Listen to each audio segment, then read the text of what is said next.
Greetings.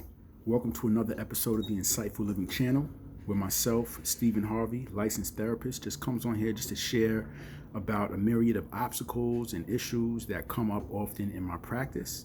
You can look me up on psychologytoday.com or helptoadjust.com, which is the agency that I run my practice through. Today, I want to discuss how to live a problem-free life. How to live a problem-free life.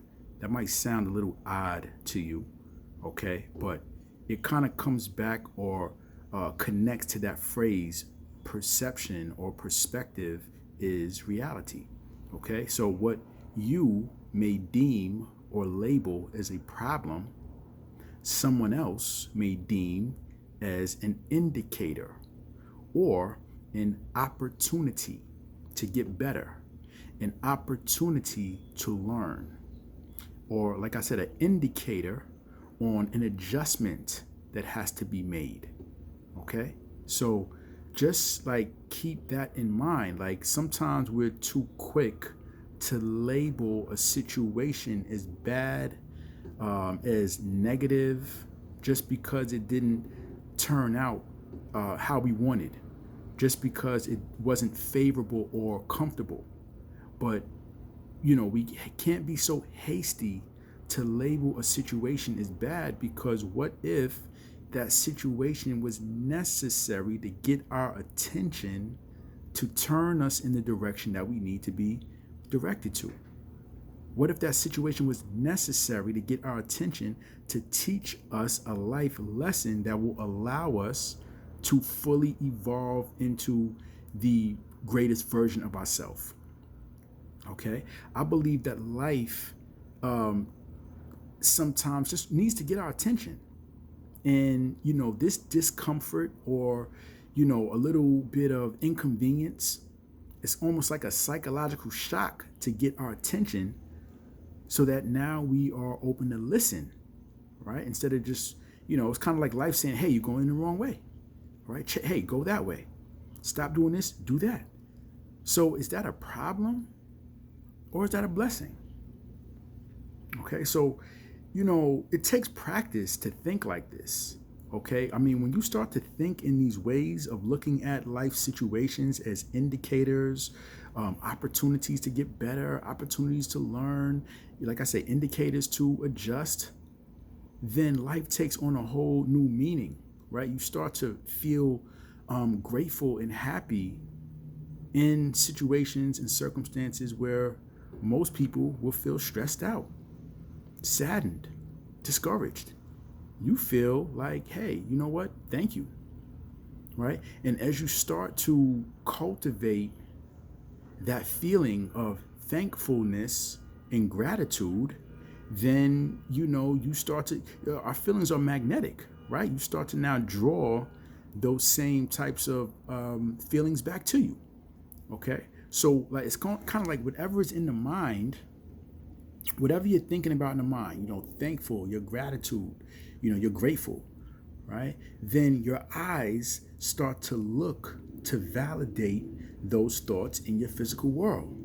So the more that you're saying, hey, you know what, thank you. You know what, hey, it's not a big deal. Hey, you know what, this was just an indicator that I need to do this, right? And you're like kind of feeding that feeling of gratitude and thankfulness. Okay, guess what? Your eyes are going to seek out situations and circumstances in the physical world that connect with being thankful, that connect with being grateful, that connect with feeling good. So, there's a great biblical verse that I like that says, everything that is seen comes from that which is unseen. It's in the book of Romans, chapter 1, verse 17. All right, I'm not here pushing any religion. I'm not part of any religion. But I respect the truth and the wisdom that is in all religions, or should I say the African truth that is in all religions. Okay, so again, it says everything that is seen, right? Everything that's physical, in other words, comes from that which is unseen, comes from that which is non-physical. The non-physical is consciousness. I apologize that school didn't teach us this, that school did not teach us that we have to master the mental or the non-physical realm in order to produce in the physical realm. It always comes back to the mental, right? I remember I heard an enlightener of mine say that life is just one big mental game. So whenever we are feeling down, whenever we are, coming into situations that we don't like, or we just feel like we're just not in a productive state, we want to question and say, what is the narrative or the meaning that I have permeating my mind right now? What am I thinking about, right? Am I thinking that this situation happened, I lost this job because I'm not good enough, I'm not worthy, right? Or maybe I lost this job or parted ways from this job because it's time for me to move forward and to step into a greater version of myself, to have a greater impact and influence on society. Maybe it's time for me to really dig down deeper into my reservoir of creativity and intelligence to become, greater. Okay. There was a study once done, a Harvard study of a number of people. It was thousands of people. It was a large sample size. And these people were asked, would they regret or do they regret any of their hardships that they went through? If I could find out exactly what study, I can, post it. I don't recall. I don't remember. Okay. But I remember seeing the study, and it was an overwhelming majority of these people in this Harvard study that was asked, do they regret anything, any hardships or obstacles that they faced? An overwhelming majority said no. Okay, they said no, because they realized that those problems, those obstacles, those hardships were necessary to shape them, teach them into who they are today. So check this out. Last thought. All right, last thought. I'm going to let you, go on about your way, and we will tap back in sooner than later.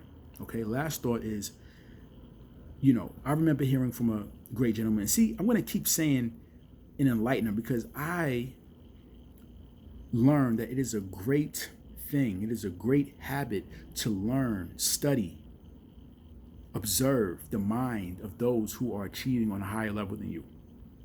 All right, I live by that. And I want to suggest that you also incorporate that in your life. What other way are you going to stretch your mind if you don't expose your mind to the thinking and the philosophy of higher achievement?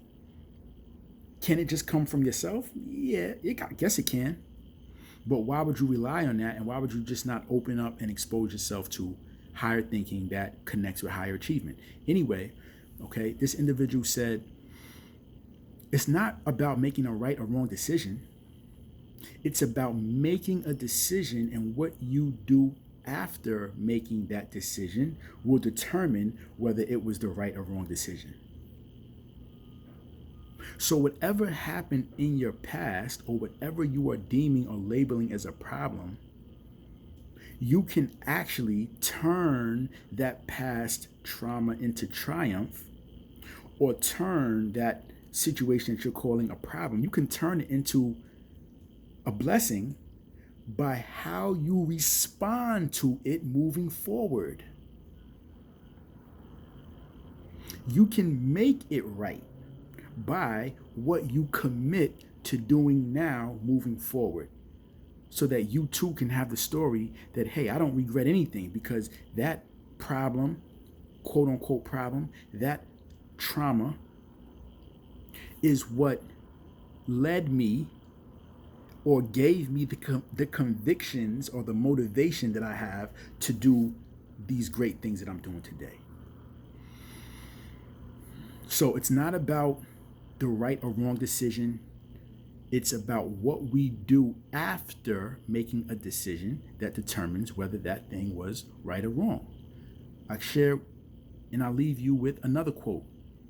Okay? See, these are all philosophies that I've downloaded, that I'm allowing to govern my life from tapping into higher achieving people. All right. And that's how you pay it forward. Now I'm sharing with you. Okay. And I'm sharing with my clients. All right. So another phrase, I'm going to leave you with this one. Okay. A blessing and a curse is one and the same, with the difference being in the perspective. So your perspective of how you view something and how you react to it makes it a blessing to you or a curse to you. Okay? Someone can be murdered.